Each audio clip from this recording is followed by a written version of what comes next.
Hello! Wow, mali pa agad. Hi mga friends! I'm going to make, what is this called? Meatloaf wrapped with bacon. So I'm trying to show you how I made my what is that? My meatloaf. But this is my own version only. I usually make my own twist.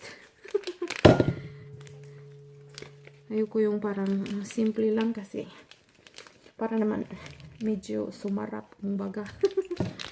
So I have a half of what is this, beef and pork. So this is the meat I usually make, and then my ingredients are carrots, chopped garlic, and mint. I always love mint, especially if I'm cooking beef. I don't know, parang magkaano sila, parang magka-match lang talaga sila kumbaga. At saka I made my what is this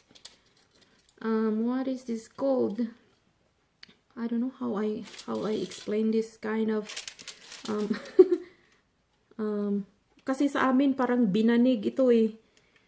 So i-wrap mo yung yung meatloaf mo doon. Tsaka simple lang yung ingredients, tapos andun, i-ano mo na lang lahat yun.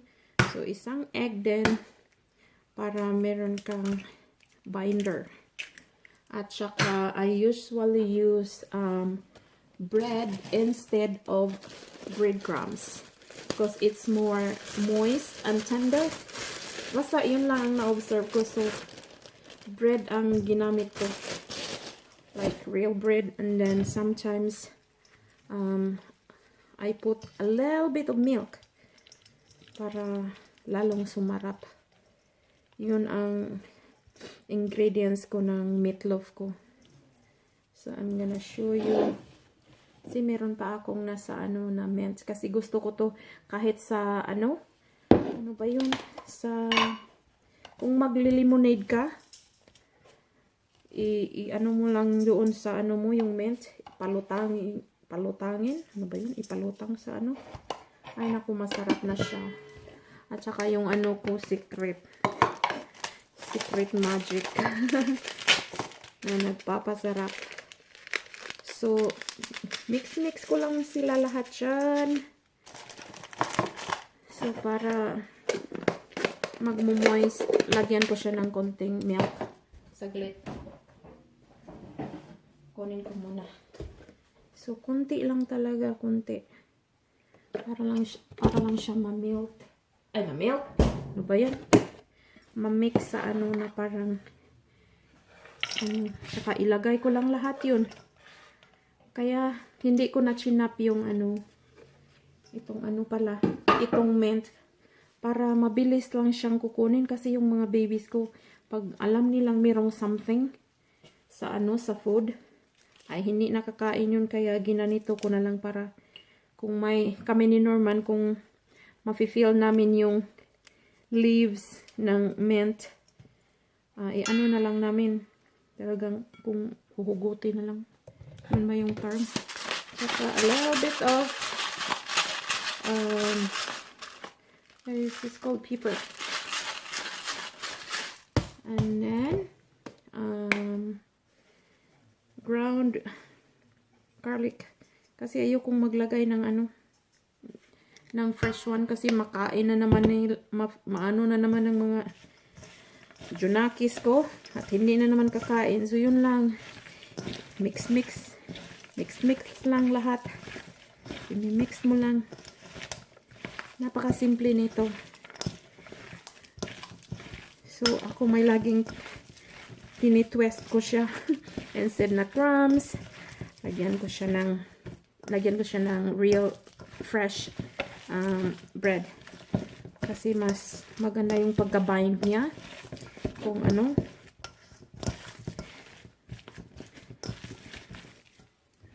lang ako nito kasi hindi ko siya matikman kasi tinatansya ko na lang yung paglagay ko ng tsaka lalagyan ko din ito ng thyme para yung aroma. Gusto ko talaga yung Ayan, bango na niya.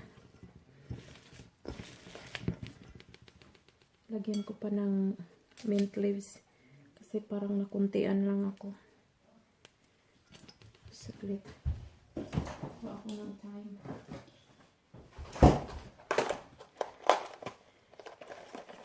So, andun yung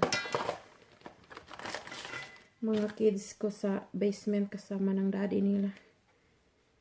Siya muna yung ano ngayon. Yayo. Kasi pag nagluluto ako pag weekends or depends on my mood. Yeah. Gustong-gusto ko talaga magluto pero I'm not claiming I'm a good cook or masarap ba yung pagluto ko. Basta gusto ko lang magluto, parang hobby kung baga. At saka nagpa-practice na din akong mag-bake.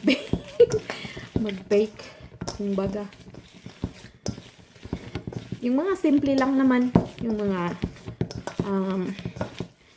ano ba yun? I usually make raspberry bread kasi may tanim ako na raspberry sa backyard ko. So noong this summer or every summer na nung simulang namunga na yung ano ko, yung ano ba yun? Is this enough? Yung raspberries ko. So doon na ako nagpa-practice mag-bake fresh bread at saka ano naman ito, oregano. Lagyan ko na yung oregano powder. Saka usually banana loaf. Yun naman ang ginagawa ko. So ayun, i-wrap ko na ito sa ginawa kong ano ba yun? Lumipad yung ano? Sorry. Ayan. Nagkaraw na. So ito, i-ano ko ito. Sana makita nyo. Pero iwan ko. Pakita ko na lang yung pagkatapos kong ma-wrap ito. Itong meatloaf ko. At saka, ano pa bang mga ano ko? Basta raspberry bread. Ano pa bang binibake ko? Banana loaf. Tsaka lemon. Nakagawa na rin ako. Pero usually yung mga basic lang yung inaano ko muna. Kasi pakunti-kunti lang muna. So ayun, i-wrap ko lang siya. Iwan ko kung parang hindi nyo nakita ata. Kasi baka bumagsak yung ano ko. Yung camera ko. So i-wrap ko lang siya. Pakita ko yung ano. Oopsie. Ano ba yan? So ayan. So parang madoble yung pagka sarap niya kasi nilarap sa bacon kasi magka-crunchy ito. Magka-crunchy ito pag flip it. Okay, I guess I did it. Okay, and then there you go. Now I have a meatloaf now. And then ready to bake for 1 hour. Very quick. So ayan na siya. So ayan na yun. So not really perfectly shape. But not bad. Pwede na siya. So i-bake na. Mabilis lang siya. See? Para lang siyang, basta binanig ito sa amin eh. Yung term binanig. So, later I'm gonna show you the finished product or the cooked one, okay? See ya my friends in YouTube. Siya nga pala mga friends, yung mga natirang stock ng mga yung mint o mga thyme. Huwag niyong itapon kasi pag nagbe-bake kayo, ideas ko lang ito ha.